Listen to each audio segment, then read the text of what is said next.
Assalamualaikum warahmatullahi wabarakatuh. Puji syukur kita panjatkan kepada Tuhan Yang Maha Esa, karena berkat rahmat dan hidayahnya kita masih diberikan kesempatan serta kesehatan hingga sampai saat ini. Sebelum saya melanjutkan ke materi, ada baiknya saya memperkenalkan diri dulu, karena ada pepatah mengatakan tak kenal maka tak sayang. Jadi perkenalkan, nama saya Jordin Julianto Nugraha, Stamuk M1B11975 dari kelas Ilmu Lingkungan C, jurusan Ilmu Lingkungan, Fakultas Kehutanan dan Ilmu Lingkungan, Universitas Haloleo. Pada kesempatan kali ini, saya akan membahas mengenai materi tentang sanitasi dan kesehatan lingkungan di rumah makan. Adapun rumusan masalahnya, yaitu yang pertama, jelaskan contoh perilaku higienis dan sanitasi pada rumah makan. Yang kedua, pada aspek penyimpanan bahan makanan, mengapa sangat penting untuk menerapkan sistem FIFO. Yang ketiga, pada prinsip dasar persyaratan perlengkapan dalam pengolahan makanan, mengapa sangat penting memperhatikan bahan dan desain yang digunakan pada perlengkapan tersebut. Yang keempat, menjelaskan persyaratan higienis dan sanitasi rumah makan menurut Kemenkes nomor 1098-Menkes-SK-7-2003. Yang kelima, menjelaskan contoh penyakit apa saja yang disebabkan melalui foodborne disease dan waterborne disease. Yang keenam, jelaskan arti dari COVID-19. Yang ketujuh, apakah COVID-19 bisa mengkontaminasi makanan dan minuman lalu menulari manusia. Yang kedelapan atau yang terakhir, yaitu menjelaskan upaya pencegahan wabah COVID-19 pada lokasi rumah makan melalui aspek higienis dan aspek sanitasi. Untuk tujuannya, yaitu yang pertama, untuk mengetahui perilaku higienis dan sanitasi pada rumah makan. Yang kedua, untuk mengetahui mengapa sangat penting untuk menerapkan sistem FIFO pada penyimpanan bahan makanan.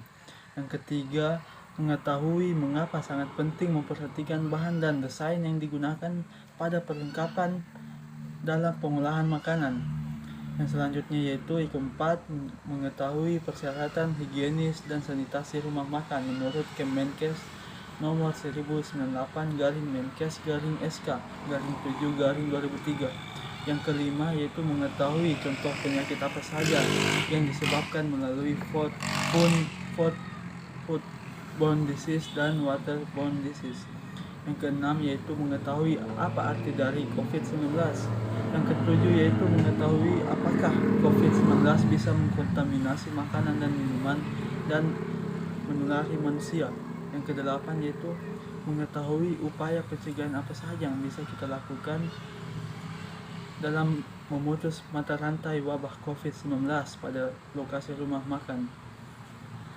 Di rumusan masalah yang pertama yaitu apa saja perilaku higienis dan sanitasi pada rumah makan. Yang pertama yaitu seleksi dalam penerimaan bahan makanan. Yang kedua, memasak dengan efektif. Yang ketiga, menjaga kebersihan para penjamah. Yang keempat, tersedianya air bersih. Yang kelima, tersedianya pembuangan air limbah. Yang selanjutnya yaitu tersedianya tempat sampah. Yang ketujuh, tersedianya toilet. Yang kedelapan yaitu tersedianya peralatan masak yang bersih juga. Yang selanjutnya yaitu tersedianya alat pemadam api ringan. Yang terakhir yaitu tersedianya peralatan pencegahan serangga. Rumusan masalah yang kedua yaitu mengapa sistem FIFO sangat penting dalam aspek penyimpanan bahan makanan. Pentingnya sistem FIFO yaitu agar stok barang lama atau yang kadaluarsa segera bisa diganti. Sistem ini bertujuan agar perusahaan terhindar dari kerugian akibat adanya masa kadaluarsa barang. Selanjutnya yaitu mengapa pentingnya memperhatikan bahan dan desain perlengkapan dalam pengolahan makanan. Kita tahu bahwa pentingnya memperhatikan bahan dan desain perlengkapan bertujuan memastikan bahwa yang digunakan dalam pengolahan makanan sudah sesuai dan bersih. Bahan yang tidak sesuai bisa saja menyebabkan olahan makanan menjadi rusak, serta kotor yang berasal dari bahan perlengkapan tersebut. Contohnya yaitu spatula yang terbuat dari bahan kayu. Spatula kayu yang dipakai terus-menerus dan ditaruh di sembarang tempat bisa saja membawa bakteri dari tempat yang kotor. Rumusan masalah yang keempat yaitu persyaratan higienis dan sanitasi rumah makan menurut Kepmenkes nomor 1098-Menkes-SK-7-2003. Yang pertama yaitu lokasi dan bangunan, yang kedua fasilitas umum, yang ketiga dapur, ruang makan dan gudang makanan, yang keempat bahan makanan dan makanan jadi, yang kelima yaitu pengolahan makanannya, yang keenam yaitu penyimpanan bahan makanan dan makanan jadinya, yang ketujuh yaitu penyajian makanan jadi, dan yang terakhir yaitu peralatan yang digunakan. Penyakit umum yang disebabkan oleh kurangnya sanitasi dan higienis terbagi menjadi dua, yaitu foodborne disease dan waterborne disease. Adapun penyakit foodborne disease yaitu seperti kolera, E. coli, salmonellosis, shigellosis, demam tifoid, gastroenteritis, campylobacteriosis, paratifoid, brucellosis, amoebiasis, dan yang terakhir yaitu poliomyelitis. Adapun penyakit waterborne disease yaitu seperti diare dan gastroenteritis, kejang dan sakit perut, tifoid, disenteri, kolera, meningitis, guinea worm disease, hepatitis, dan polio. Selanjutnya yaitu apa sih COVID-19? COVID-19 adalah penyakit menular yang disebabkan oleh jenis coronavirus yang baru ditemukan. Virus baru dan penyakit yang disebabkannya ini tidak dikenal sebelum mulainya wabah di Wuhan, Tiongkok bulan Desember 2019 lalu. COVID-19 ini sekarang menjadi sebuah pandemi yang terjadi di banyak negara di seluruh dunia. Selanjutnya yaitu apakah COVID-19 bisa bertahan dan hidup di makanan dan minuman dan serta juga menulari manusia. Sampai saat ini, para ilmuwan dan profesional medis sepakat bahwa COVID-19 tidak dapat menular lewat makanan. Hal ini pun telah didukung oleh WHO. Saat ini tidak ada bukti bahwa seseorang dapat tertular COVID-19 dari makanan. Sama seperti virus dan bakteri yang kerap ditemukan dalam makanan, virus COVID-19 ternyata juga dapat terbunuh pada suhu tertentu. Makanan seperti daging, unggas, dan telur harus dimasak sampai matang, setidaknya sampai suhu 70 derajat Celcius. Sebelum memasak, produk hewani yang masih mentah harus diolah dan hati-hati menghindari kontaminasi silang dengan makanan yang dimasak.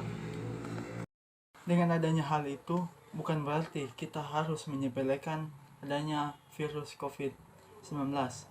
Ada beberapa upaya pencegahan pemutusan mata rantai persebaran COVID-19 di rumah makan, yaitu seperti tidak bersalaman, tidak menyentuh mata, hidung, dan mulut, mencuci tangan dengan sabun minimal 20 detik, tidak menggunakan kain lap yang tersedia di rumah makan. Selanjutnya yaitu memesan makanan sehat, mempersingkat waktu kunjungan.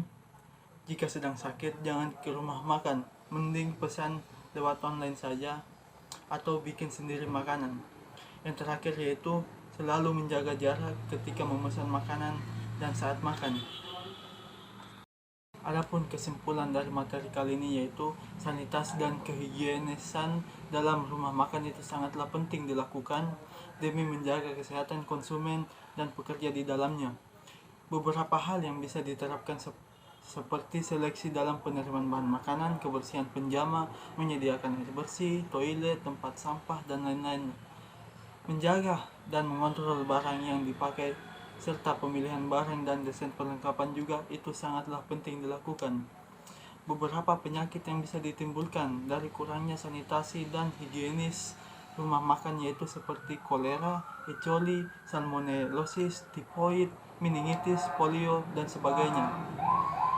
Pada kondisi pandemi COVID-19 kali ini, upaya pemutusan rantai penyebaran yang bisa kita lakukan di rumah makan yaitu menerapkan 3M, menjaga jarak, memakai masker, mencuci tangan, dan mempersingkat waktu kunjungan serta tidak menyentuh sembarangan barang.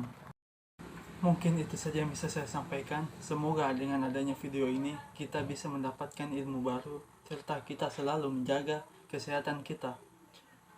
Saya akhiri dengan ucapan wabillahi taufiq wal hidayah. Wassalamualaikum warahmatullahi wabarakatuh.